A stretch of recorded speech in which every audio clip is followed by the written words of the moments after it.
Vamos a estar estudiando el tema que he titulado Sean tardos para la ira, basado en Santiago 1 del 19 al 21. Vamos a ver de que en realidad Santiago tiene un tema más amplio. En realidad la sección va desde Santiago 1 del 19 al 27, pero él divide esa fracción en varios temas, y entonces yo creo que uno de los temas, los otros dos temas se repiten mucho a lo largo de la carta, y este tema tal vez no tanto, y es un tema con los que todos en algún momento en la vida batallamos o tenemos a alguien con quien batalla. Entonces consideré prudente solo concentrarme hoy en tres versículos y enfocarme en este tema, porque son los últimos dos versículos. Aunque son cortos, hay mucho contenido en los mensajes. Dice la palabra en Santiago 1 del 19 al 21. Esto lo saben mis amados hermanos, pero que cada uno sea. Y Santiago da un llamado a la iglesia para hacer tres cosas: pronto para oír, tardo para hablar, tardo para la ira. Pues la ira del hombre no obra la justicia de Dios, por lo cual, desechando toda inmundicia y todo resto de malicia, reciban con reciban ustedes con humildad o con mansedumbre la palabra implantada, que es poderosa para salvar sus almas. Por el por la mención de amados hermanos es la indicación de que Santiago está iniciando una nueva sección en su carta. De alguna manera le está abriendo un nuevo párrafo. Lo está acompañando de una indicación de algo que ellos saben porque quizá les ha sido enseñando, o de algo que ellos quieren que sepan o a lo que pongan atención. Y va a tocar tres temas, empezando por el último. Aunque el primer tema que él menciona es pronto para oír, lo va a tocar después. Tardo para hablar, lo va a tocar después. Tardo para la ira es el tercero, pero es el primero con el que abre, y de alguna manera al que le dedica tal vez menos versículos a continuación. En el contexto anterior de Santiago 1, vimos primero cómo él nos llama a considerar como un gozo completo cuando nos hallamos en pruebas, desde el entendimiento de que estas pruebas nos conducen hacia la meta de vida, que es la perfección. Él sigue con sacar a luz la necesidad que tenemos de sabiduría, para lo cual tenemos que pedirla y buscarla en el ejercicio de tener esa meta de perfección, y de no ser de dos caminos, sino de tener una sola meta en la vida. Él sigue su discurso llamándonos a perseverar, a soportar, a resistir la tentación.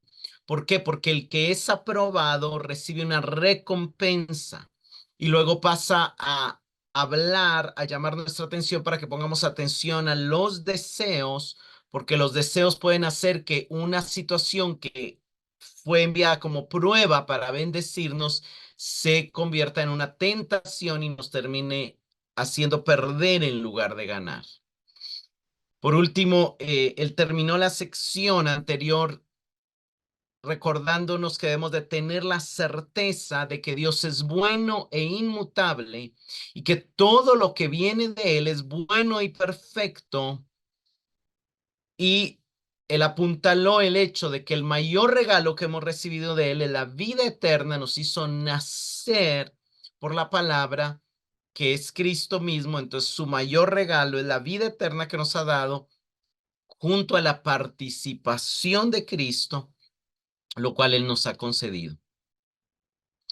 Eh, en los versos que vamos a estar estudiando hoy, vemos que empieza en Santiago 1:19. De alguna manera, aunque la versión, la Nueva Biblia de las Américas, traduce esto lo saben, pudo haber traducido sepan esto, porque en el griego es un perfecto que puede ser indicativo o imperativo.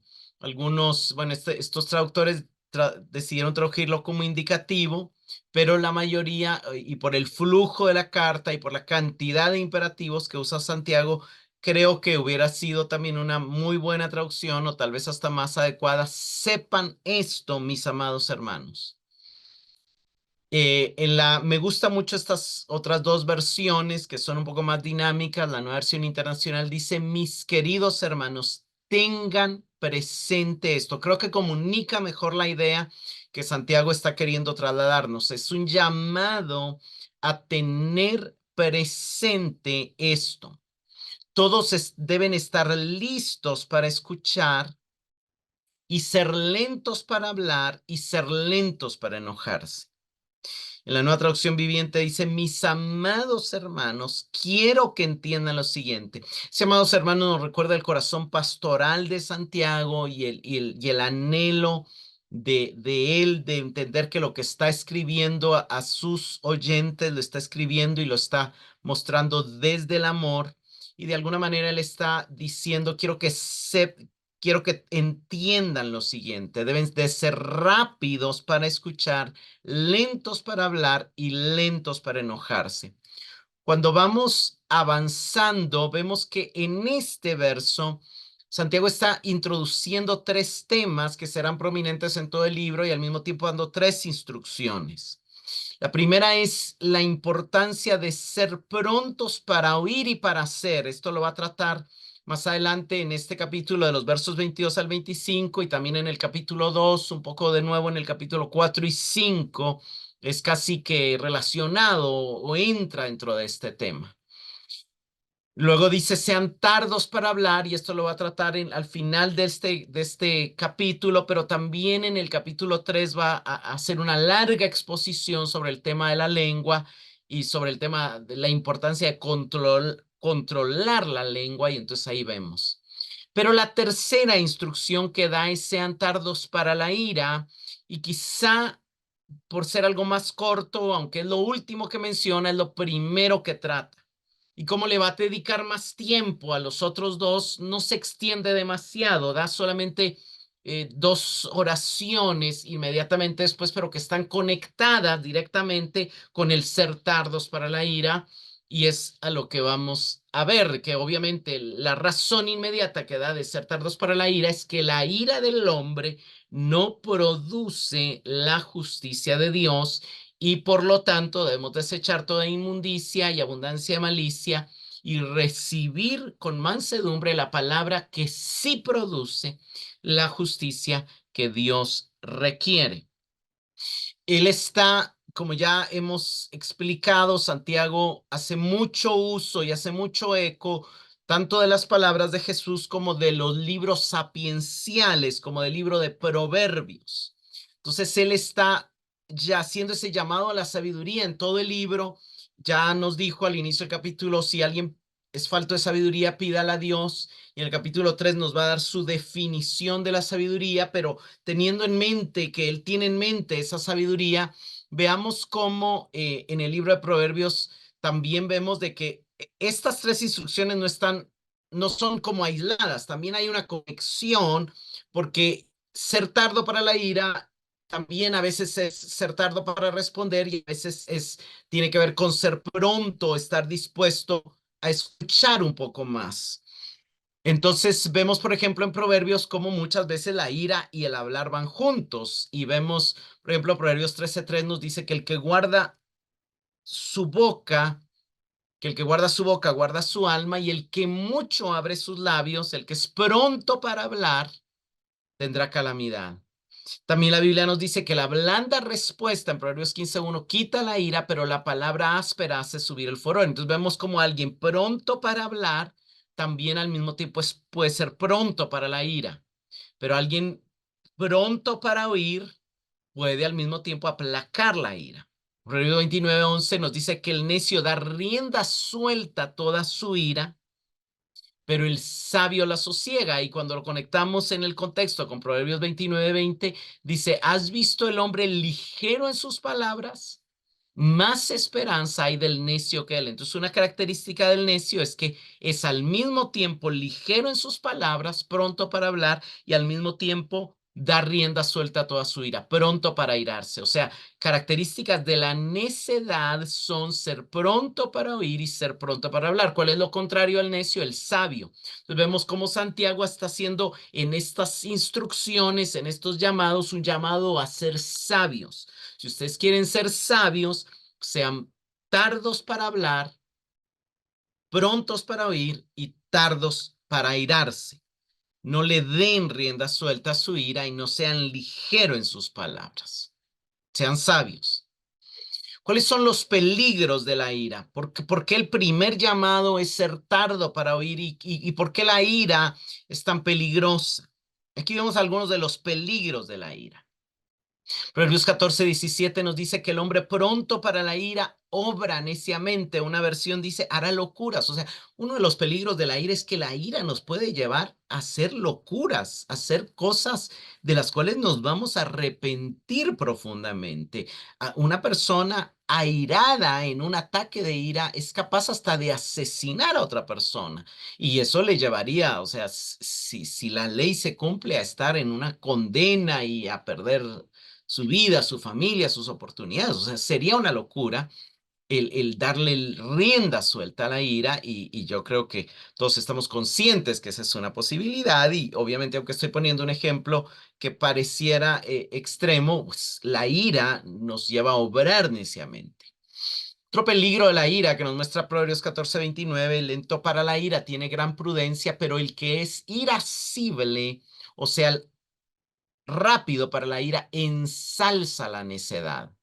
O sea, los que se enojan fácilmente, dice la Nueva Traducción Viviente, demuestran gran necedad. O sea, en lugar de hacer crecer la sabiduría, hace crecer lo contrario a la sabiduría. En lugar de aumentar en sabiduría, la ira nos hace disminuir en sabiduría. Ese es otro peligro de la ira. Proverbios 19:19, los que pierden los estribos con facilidad, Nueva Traducción Viviente, tendrán que sufrir las consecuencias. Si los proteges de ellas, o sea, si proteges a alguien de las consecuencias de su ira, tendrás que volver a hacerlo. Se va a volver a irar y vas a tener que volver a protegerlo y en lugar de procurarle que sea libre de la ira, lo que vas a hacer es que crezca en ira. Lo que está diciendo este pasaje es que la ira produce más ira. A veces se nos dice, no, no, no, es que usted déle rienda suelta porque si expresa sus emociones, entonces ya usted ya se va a quedar en paz. No, no, eso no es lo que dice la escritura. Expresar la ira no es eh, la respuesta ni la solución, porque al contrario, forma un hábito, un círculo vicioso que hace crecer la ira y hace crecer los daños.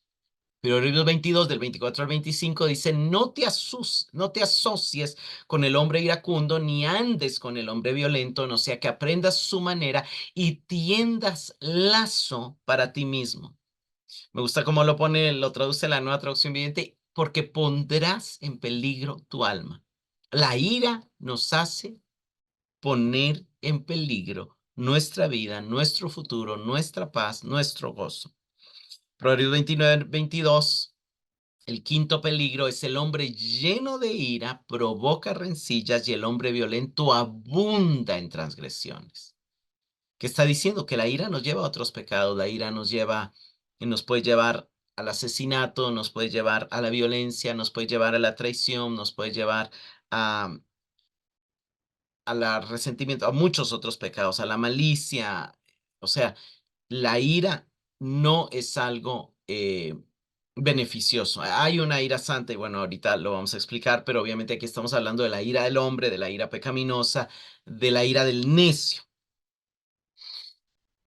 Es sabio controlar la ira. Es sabio ser tardo para la ira, ser lento para la ira como Dios lo es. Proverbios 16:32 nos dice, mejor es el lento para la ira que el poderoso o el fuerte y el que domina su espíritu que el que toma una ciudad. O sea, hay un atractivo, si queremos ser sabios, parte de ser sabios es ser lentos para la ira.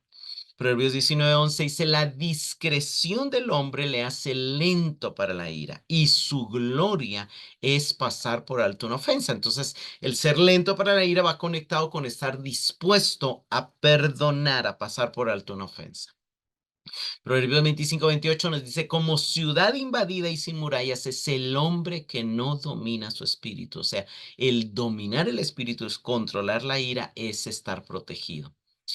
Algo que conecta el tema anterior o lo que Santiago nos ha estado diciendo es como controlar la ira inicia con controlar nuestros deseos. Por eso él habla de la concupiscencia, de la pasión, del deseo que está fuera de control. Ese nos lleva a perder el examen, nos lleva a no ser sabios y entonces ese es el primer paso para también poder ser tardos para la ira.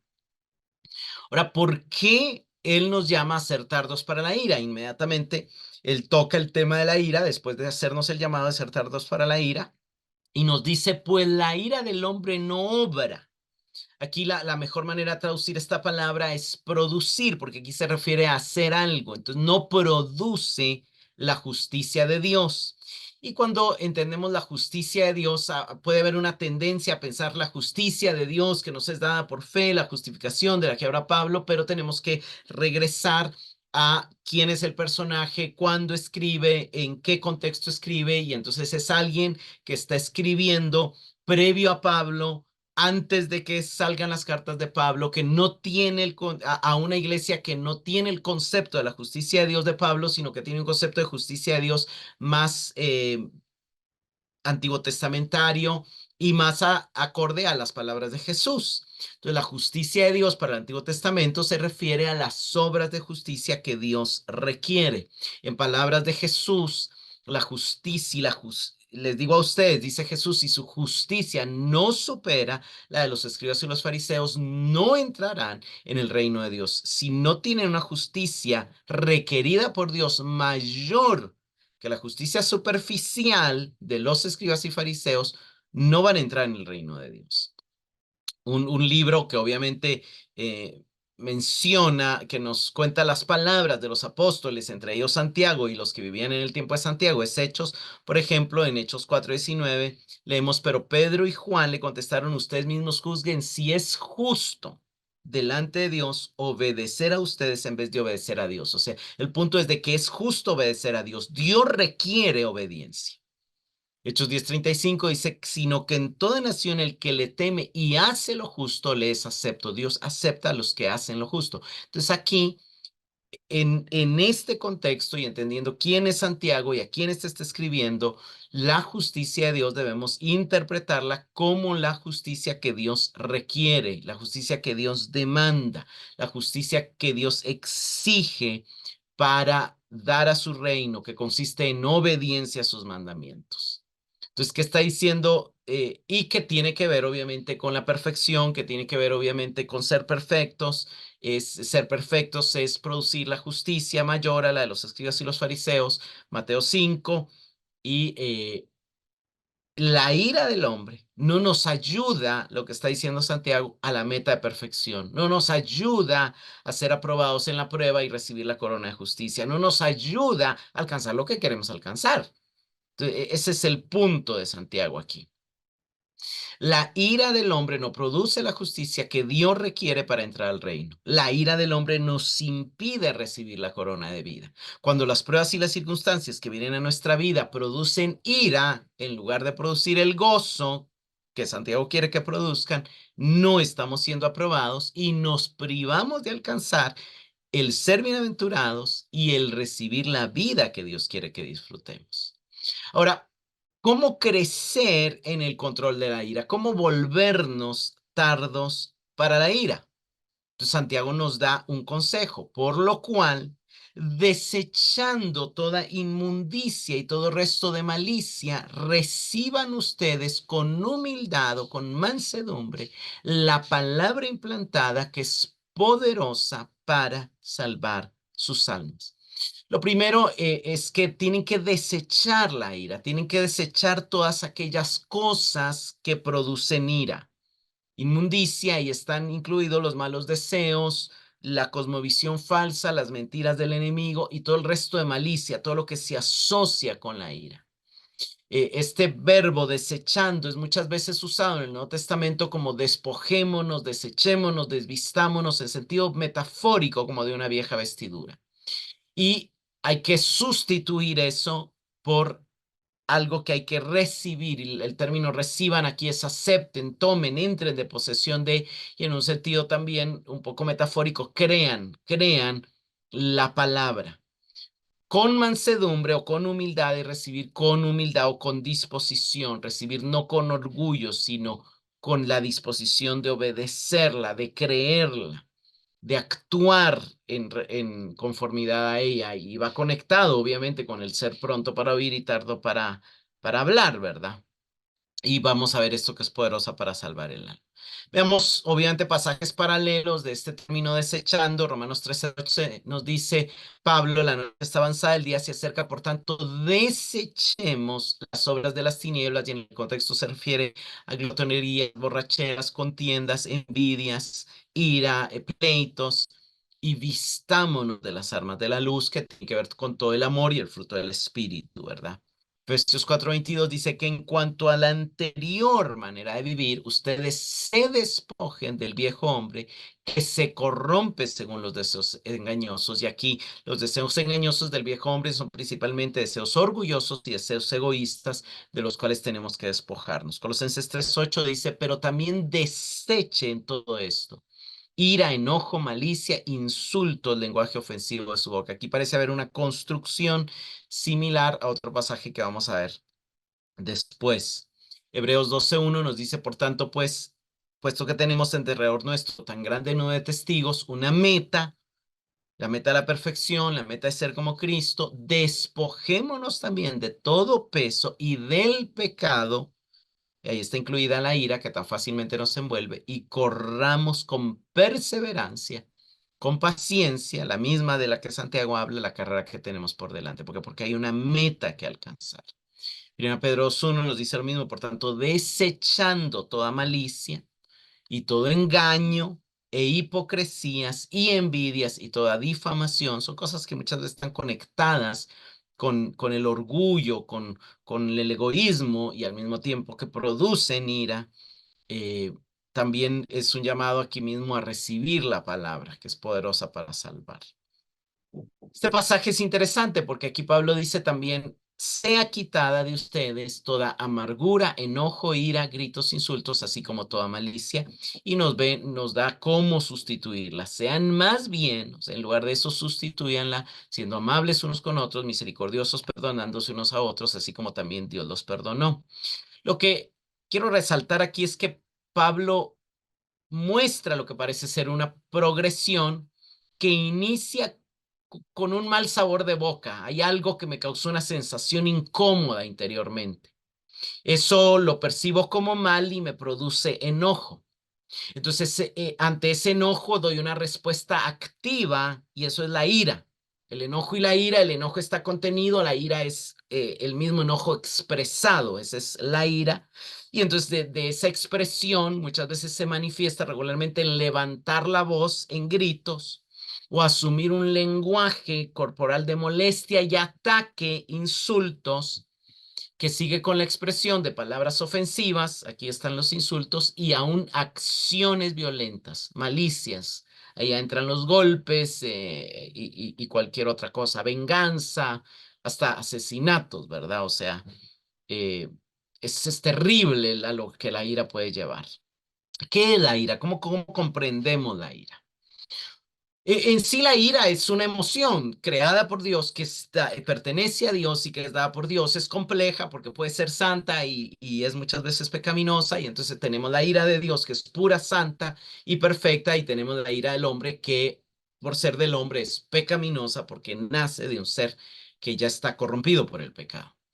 Pero como tal, la ira de forma aislada, Robert Jones las define como la respuesta activa e integral de un juicio moral negativo contra un mal percibido.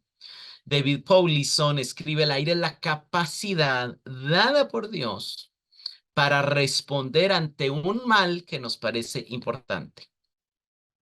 Lo que es importante entender es que la ira surge cuando una persona toma la posición de juez, o se está juzgando algo como malo, y entonces reacciona, actúa con una disposición a castigar o a corregir aquello que ha percibido como malo. Lo malo es que como no somos justos ni santos, percibimos como malos cosas que no son malas, cosas que simple y sencillamente amenazan nuestro egoísmo y nuestro orgullo, el cual debe ser no solo amenazado, sino destruido. Eh, pero en cuanto a Dios, su ira se manifestó cuando él percibió cómo el pecado iba a destruir sus planes para la humanidad y él castigó con ira nuestro pecado en su Hijo por amor a nosotros. O sea, la ira de Dios está conectada con su amor. Su ira lo que hizo fue que desarmó el poder del pecado y nos liberó del dolor del pecado de otros. Dios expresa su amor por su pueblo en el mismo momento que expresa su ira contra el mal. Cada vez que vemos a Dios actuando con ira es porque está actuando con amor por su pacto, por su pueblo, por sus propósitos, por el cumplimiento de sus planes. Lastimosamente, pues nosotros no somos Dios. Entonces, la ira es dada por Dios y puede ser justa cuando proviene de Dios, cuando surge del Espíritu y de la vida de Dios, como la ira de Jesús. Pero por nuestro pecado, en nosotros, la ira del hombre es pecaminosa. Entonces, cuando Santiago dice, la ira del hombre se refiere a la ira pecaminosa. No produce la justicia que Dios requiere. ¿Por qué? Porque no viene de Dios. Sino diría la ira santa, la ira del Espíritu, la ira divina. Pero está diciendo la ira del hombre, entendiendo el hombre como el ser caído, como el ser corrompido. Santiago nos dice que no, Santiago, algo también interesante, aquí me falta un no, pero Santiago no nos dice que nunca le demos lugar a la ira.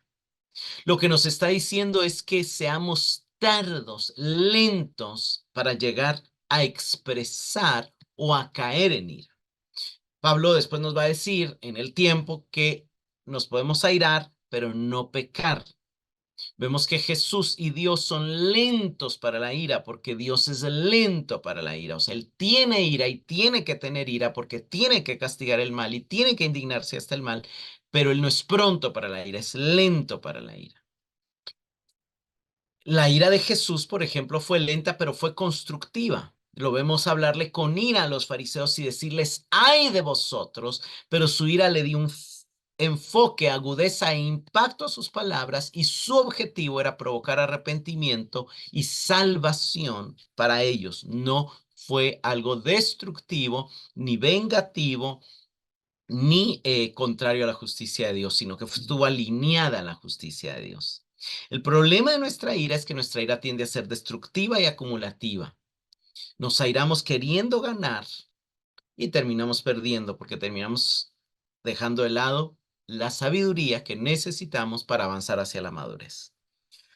¿Por qué nos airamos? Nos airamos para protegernos, porque no confiamos en la protección de Dios. La ira pecaminosa es causada por no poder alcanzar nuestras metas orgullosas y egoístas. Entonces, la ira del hombre surge de tres factores, digamos, del orgullo, del egoísmo y de la falta de confianza en Dios, de una baja autoestima. Entonces, la ira es como una respuesta protectora, como una activación de alarmas que en algún momento necesitamos defendernos contra el mal y defender a los nuestros contra una amenaza real. eh, pero muchas veces lo que queremos defender no es la gloria de Dios ni nuestro bienestar, sino solamente nuestros intereses personales egoístas. Y a veces también es falta de confianza en la protección de Dios.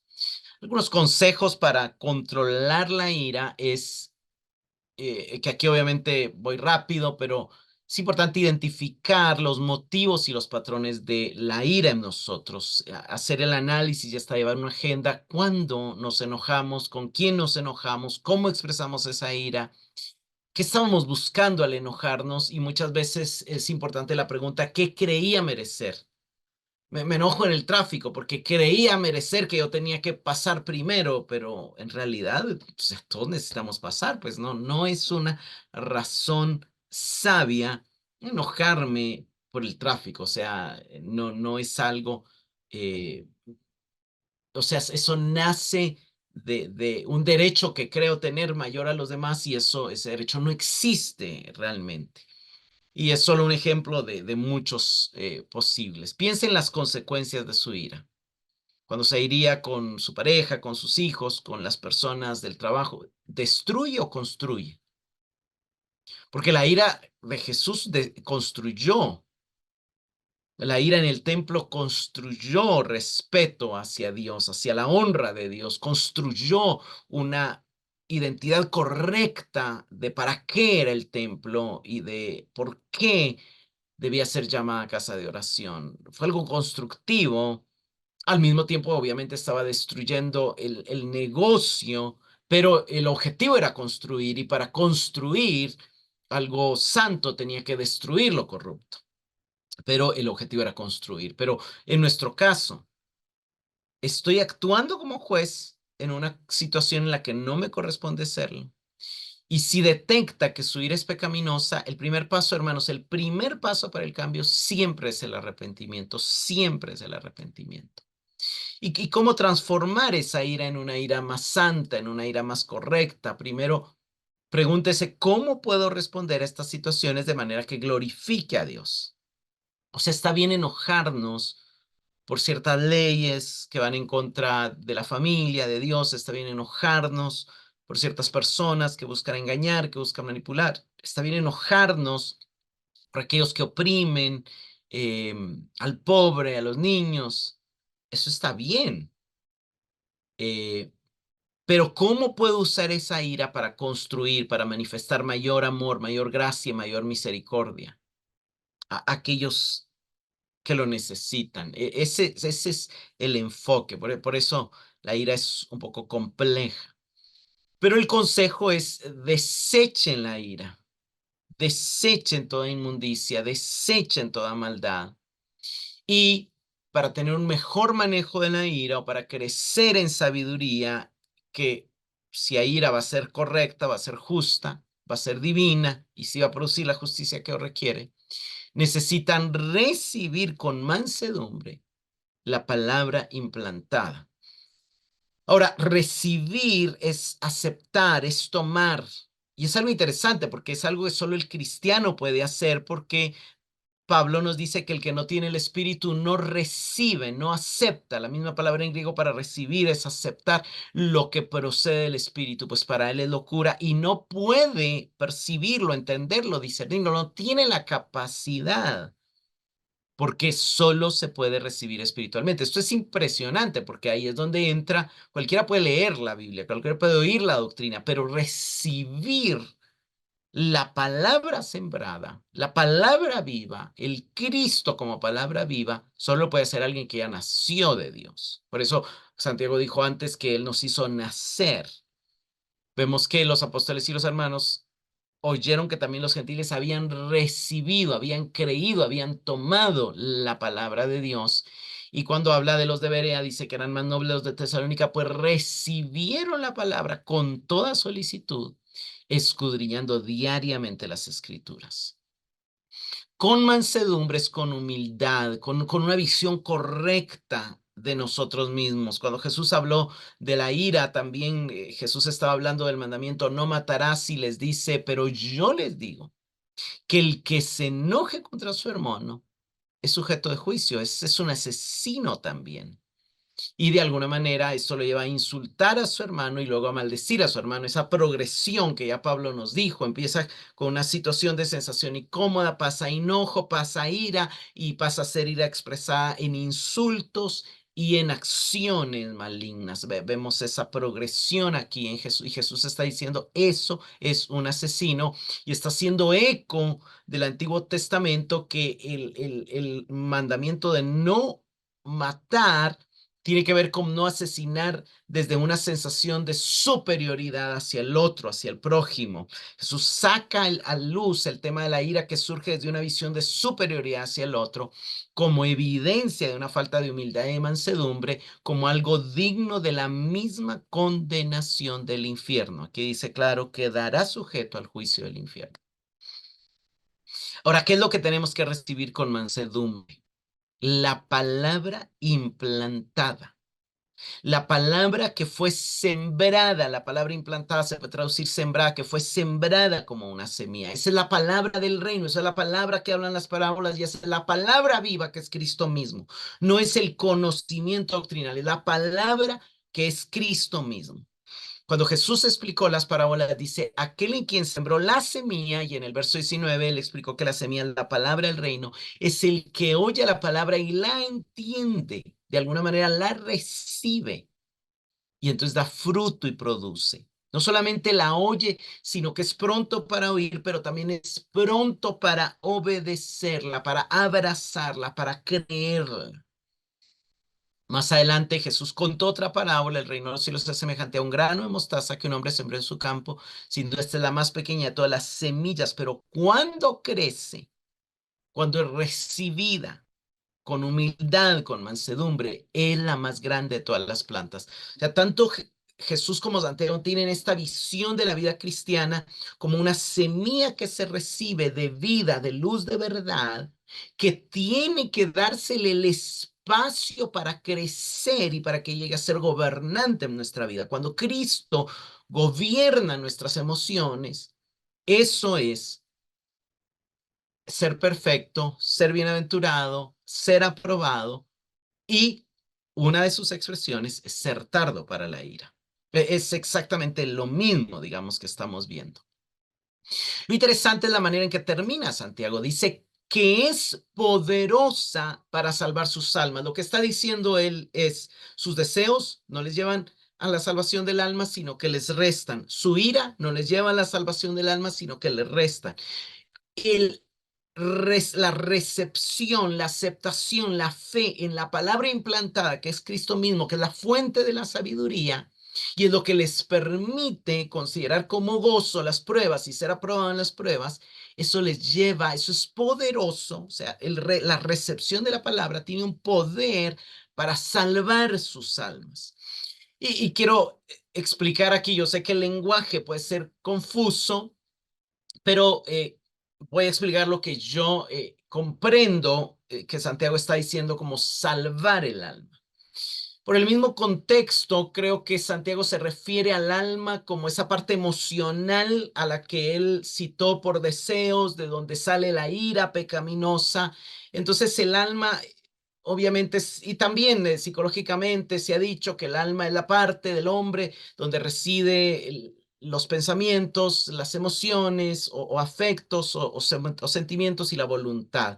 De alguna manera es como la parte emocional, pensante emocional del hombre, donde se nota que tan maduro es, de alguna manera, donde, obviamente debajo de eso hay cosmovisión, debajo de eso hay creencias, debajo de eso hay convicciones, debajo de eso hay una identidad, pero generalmente es esa parte de la persona emocional, que aunque ya es salvo, ya es cristiano, todavía hay hábitos, todavía hay pensamientos, todavía hay mentiras de las cuales necesita despojarse. Ya en el espíritu hay salvación, ya en el ser interior hay vida nueva, pero hay una serie de programas y de conceptos que fueron entrando en la persona por su formación, por su cultura, por su familia, y ahí puede anidar en esa parte pensamiento emocional, por decir de una manera, inmundicia, malicia, ira, deseos engañosos, pecado, inmundicia, todos los llamados a desechar, que hace Pedro, que hace Pablo, que hace el autor a los Hebreos y que hace Santiago. Es algo lo mismo en todos los apóstoles. Es algo interesante reconocer que la caída trajo muerte al espíritu y depravación moral al alma. Es un lenguaje que estoy diciendo. El entendimiento humano quedó entenebrecido y sus afectos y deseos fueron invadidos por el engaño. El pecado trajo corrupción al sistema de pensamientos y emociones. Entonces, cuando viene la salvación, viene un nuevo nacimiento al espíritu, pero el entendimiento, los afectos, los deseos tienen que ir siendo renovados. Hay un cambio de afectos en lo profundo, pero en la mente necesita seguir siendo renovada. La manera en que me veo a mí mismo, la manera en que veo a Dios, la manera en que veo a todos, el Evangelio tiene que ir produciendo ese cambio. Comprendiendo esto, podríamos entender lo que Santiago llama salvar su alma o la salvación del alma, como la transformación progresiva de los pensamientos y de los afectos. También Pablo le dice a Timoteo, cuídate de ti mismo y de la doctrina que es poderosa para salvar, y obviamente está hablando de una progresión en el disfrute de la salvación.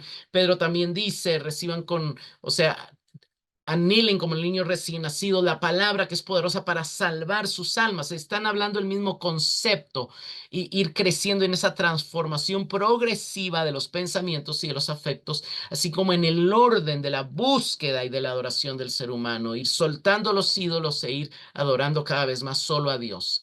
La manera en que Dios trae salvación al alma es trayendo verdad que desplace mentiras que están instaladas en nosotros, proporcionando una mayor revelación de Él mismo que le haga volver al hombre a adorar al Creador, porque siempre venimos adorando ídolos, y purificando los afectos de modo que pueda amar a Dios y a la vez mostrar amor genuino a los otros. O sea, quiero explicar esto. O sea, solo quiero aclarar, la salvación es solo una, es espiritual, inicia de manera única y sobrenatural en el nuevo nacimiento con una resurrección del espíritu, pero va teniendo un efecto transformador en el alma, santificador, desde ese momento hasta que muramos. Y depende de nosotros en la búsqueda de sabiduría del Señor, de la palabra, ir creciendo, ir avanzando en ese efecto transformador. Eso es lo que quiero. Yo sé que el lenguaje puede ser confuso, pero ese es el punto.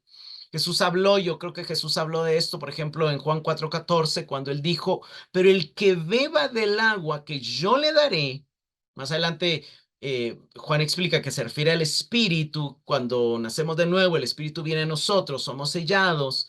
El que beba el agua que yo le daré no tendrá sed jamás, sino que más bien dice, el agua que yo le daré será en él una fuente de agua que fluya para vida eterna. Entonces, viene el Espíritu como fuente de vida y quiere empezar a inundar y a traer vida a nuestros pensamientos, a nuestras emociones, a nuestra visión de nosotros mismos, a nuestra visión del mundo, a nuestra visión de la iglesia. Lo que está diciendo Jesús es que la vida eterna que entra al espíritu, que entra al ser interior, pasa a ser una fuente que da de beber a mis emociones para que mi carácter sea transformado y pueda expresar esa vida eterna. Y vemos que algo maravilloso, hermanos, es que la fuente de salvación no es externa. No es el ir a la iglesia, no es el ir al seminario, no es el aprender doctrina. Esos son medios que conectan, pero la fuente de vida es la semilla del reino, que es la vida de Cristo, que es la persona de Cristo que llega a habitar en nosotros. Esa es la palabra implantada, la palabra que fue sembrada es Cristo mismo habiendo sido sembrado en nosotros. Obviamente eso incluye el haber entendido ciertas verdades acerca de Él, eso incluye el seguir creciendo en el entendimiento de verdades acerca de Él, pero no es un conocimiento externo produciendo un cambio, es un cambio que se produce desde la fuente de agua de vida eterna, que es el Espíritu, que es la persona de Cristo a través de su Espíritu en nosotros. Es donde Pablo dice, el que no tiene el Espíritu de Cristo no es de él, ni puede ser transformado, ni puede cambiar, porque solo es carne y la carne no puede agradar a Dios, ni quiere, ni puede, ni va a poder nunca. Entonces, por eso la mayor necesidad del hombre es el nuevo nacimiento. Y aquí Santiago le está hablando a amados hermanos, a gente como nosotros que ya nacimos de nuevo y que necesitamos que el Señor siga transformando nuestra vida. ¿Por qué? Porque todavía no somos perfectos, porque nuestra alma todavía tiene tendencias pecaminosas. Cuando nuestros deseos nos gobiernan, somos prontos para la ira y no somos aprobados cuando vienen las pruebas y nos mantenemos en inmadurez. Pero cuando nos negamos a que nuestros deseos nos controlen y nos sometemos al gobierno de la palabra de Dios y de la vida de Cristo en nosotros, esa palabra sembrada en nuestros corazones crece y produce la justicia que Dios requiere. Recuerden lo que Santiago está diciendo. La ira del hombre Las emociones humanas, la manifestación de las emociones humanas, de los deseos humanos, el reaccionar del hombre viejo nunca va a producir la justicia que Dios requiere. Pero la vida de Cristo en nosotros, la palabra, el logos, que es Cristo como logos, sembrado en nosotros, implantado en nosotros, eso sí produce la justicia que Dios requiere. Por eso Pablo dice, no quiero ser hallado en mi propia justicia, sino que quiero que sea la justicia del Hijo en mí. Quiero ser hallado en Él y Él produciendo su justicia en mí. Yo estando crucificado y Él viviendo justamente a través de mí. Ya no vivo yo, Cristo, el justo, y que Él sí produce la justicia que Dios requiere y que es lento para la ira, viviendo en mí. Eso es lo que está diciendo. Eso es lo que nos lleva hacia la perfección y a recibir la corona que consiste en vida y felicidad. ¿Cuál es el consejo de Santiago? En lugar de vivir buscando satisfacer sus deseos y enojándose por cada cosa que les incomoda, creyendo que alcanzar lo que desean los llevará a la felicidad, mejor vivan aprendiendo de Dios, creciendo en sabiduría, porque es la palabra, que es Cristo, y que se crece en él a través del conocimiento también de la palabra, los llevará a la perfección, al disfrute de la salvación en sus emociones y pensamientos. Esa palabra, que es Cristo y que se conecta, obviamente, con lo que está en la Escritura, es poderosa para que la salvación inunde sus emociones y sus pensamientos. Y eso es lo que Pablo también dice. Toda la escritura es inspirada, soplada por Dios y útil para enseñar, reprender, corregir, instruir en justicia, a fin de que el hombre de Dios sea perfecto. ¿Cuál es nuestra meta? Ser perfectos, ser completos, ser maduros, ser cabales, ser como Cristo. Para eso que necesitamos justicia. ¿Cuál justicia? La de Cristo, que se produce por su vida en nosotros, que es nutrida y es regada por el estudio de la Escritura. ¿Cómo se ve a alguien tardo para la ira? Hermanos, cuando Cristo está creciendo en una persona, la primera respuesta ante cualquier situación va a empezar a ser cada vez más el amor, no la ira. Y si la ira es necesaria, va a ser una ira justa, divina, motivada por la gloria de Dios, modelada por Jesús, o sea, que sigue el modelo de la ira de Jesús y que se expresa únicamente para procurar el bien de otros. La ira piadosa rompe el ciclo de provocación y reacción. No se basa en un registro histórico, no le recuerda al otro lo que ya le echó en cara. ¿Por qué? Porque la ira, porque Cristo nunca hizo eso con ninguno de sus discípulos, ni con los fariseos mismos. Está llena de gracia y misericordia, no es repetitiva, es directa y se expresa con el fin único y exclusivo de destruir el mal, no a la persona. Y lo que produce es paz, porque trae fin al conflicto. Como preguntas de reflexión, ¿batallas con la ira pecaminosa? ¿Te das cuenta cómo esa ira te está robando el avanzar hacia la madurez, el ser bienaventurado y el ser feliz? Y cómo esa ira responde a mentiras que te crees acerca de ti, acerca de Dios, acerca de los demás. ¿Cuál es el consejo de Santiago? Reciban con mansedumbre. Hermanos, es el tema de dejar que Cristo crezca, es menguar nosotros.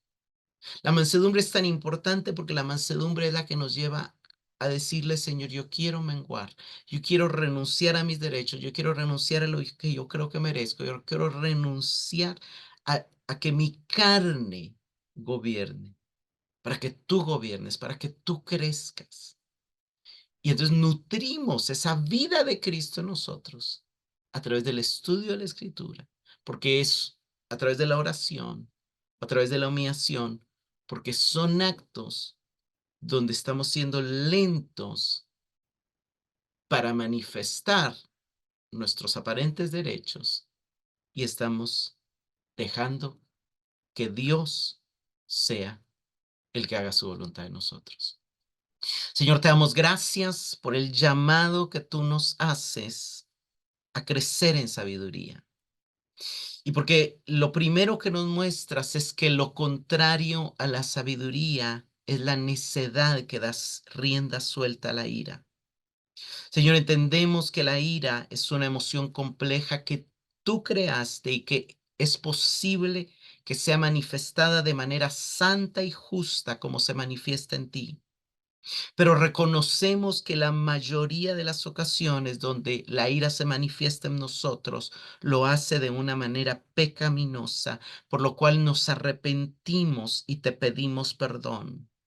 Y te pedimos que nos ayudes a crecer en humildad y en mansedumbre, de manera que podamos ser receptores de tu palabra, de tu vida, para que las áreas de nuestras emociones y pensamientos que no han sido invadidas por tu salvación, venga tu poder a manifestarse trayendo salvación a esos pensamientos, a esas emociones, para que sigamos creciendo en ser conformados a tu imagen. Gracias te damos, Señor, por esa fuente de agua que produce vida eterna que tú has puesto en nosotros. Amén.